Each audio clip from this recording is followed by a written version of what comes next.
In the United States, roughly 40,000 people died from overdoses of opioids, and in Canada, about approximately 4,000 people. So it's getting worse, the numbers month by month.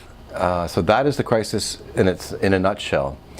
The other crisis, though, to be aware of is the addiction or substance misuse that's leading to people who are overdosing. And this is just as important as the crisis that's causing people to die. It's the same thing, it's just that people who are using are not getting to treatment, not dealing with their issues, and these numbers are escalating as well. So what we think of as the opioid crisis affecting homeless people who are penniless in the downtown core of big cities, that's just a fraction of actually the number of people that are dying from the overdoses. These are people who are using safe injection sites, but what I'm referring to are people in mainstream society who are contributing to society, who are successful, able to keep things together. For the most part, but at some point people are unintentionally overdosing from these medications. So that's a big part of the opioid crisis, is to look at people who are in manual laborers, construction, doctors, lawyers, all walks of life, all types of people. It's not just people in the downtown core. So the opioid crisis, in summary, is referring to the number of unintentional overdoses that occur from opioids, but also it involves people who are abusing opioids in the first place. And for each person who dies from an overdose, there's approximately 800 more that are going through substance misuse issues. So it's much larger scope than what we initially thought originally. So the treatment in the end, though, is not only with the naloxone reversal kit, naloxone or Narcan, but it's really, the important part is prevention, and that's to minimize how much harm people cause to themselves, to minimize the progression through the addiction itself to the point where it becomes out of control. Are doctors to blame for the opioid crisis?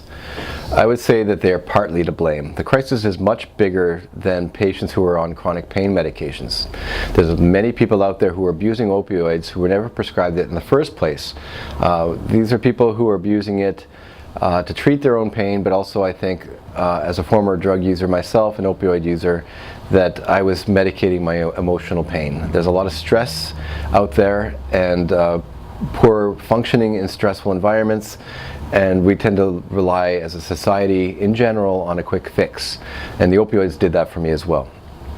Physicians, though, when it comes into treating patients with pain, yes, physicians are responsible for prescribing people, and some of these did progress to becoming addicted, and the onus, the responsibility is of the physician.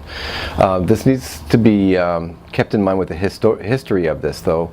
Back in around the year 2000, there were studies showing that one of the biggest concerns that patients had in hospital was that physicians were not taking their pain seriously, they were under-prescribing, and this led to major complaints.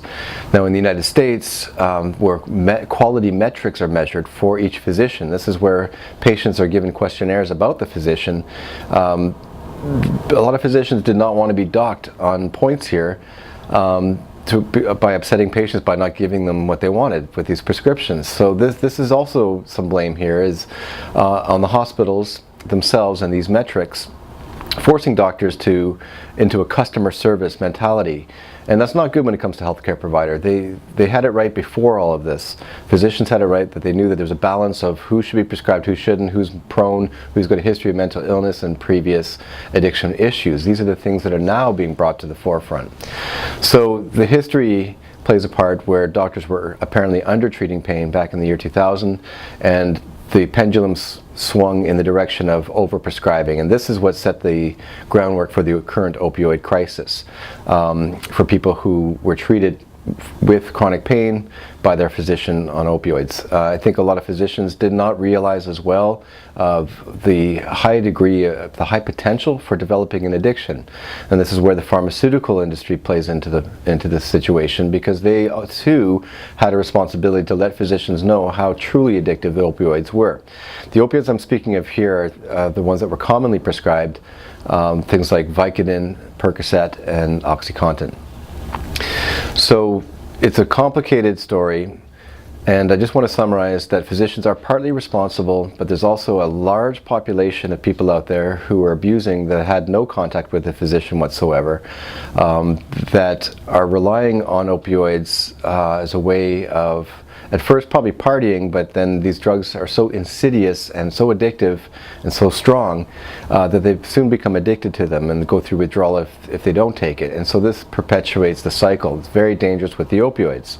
And I speak from personal experience. I've been there and I'm in long-term recovery.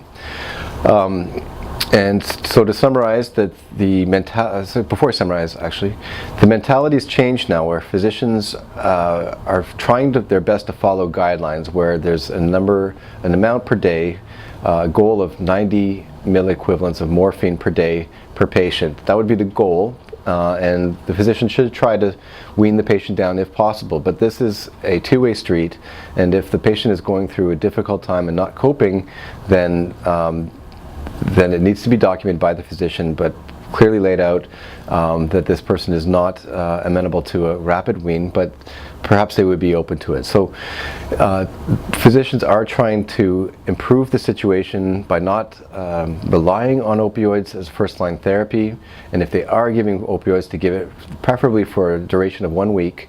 For people who are chronic pain patients, to wean them as much down off their opioids as possible. But to try alternatives in addition to opioids. There's other analgesics, things like ibuprofen or Tylenol, and there's a whole host of other non-medical treatments that are important. Finally, there's an important part that a person needs to realize, that the goal is not to completely eradicate pain, that people are going to suffer with pain, but try to minimize how much damage it causes. I hope that helps, and if you have any questions or concerns, please leave a comment in the comment box below.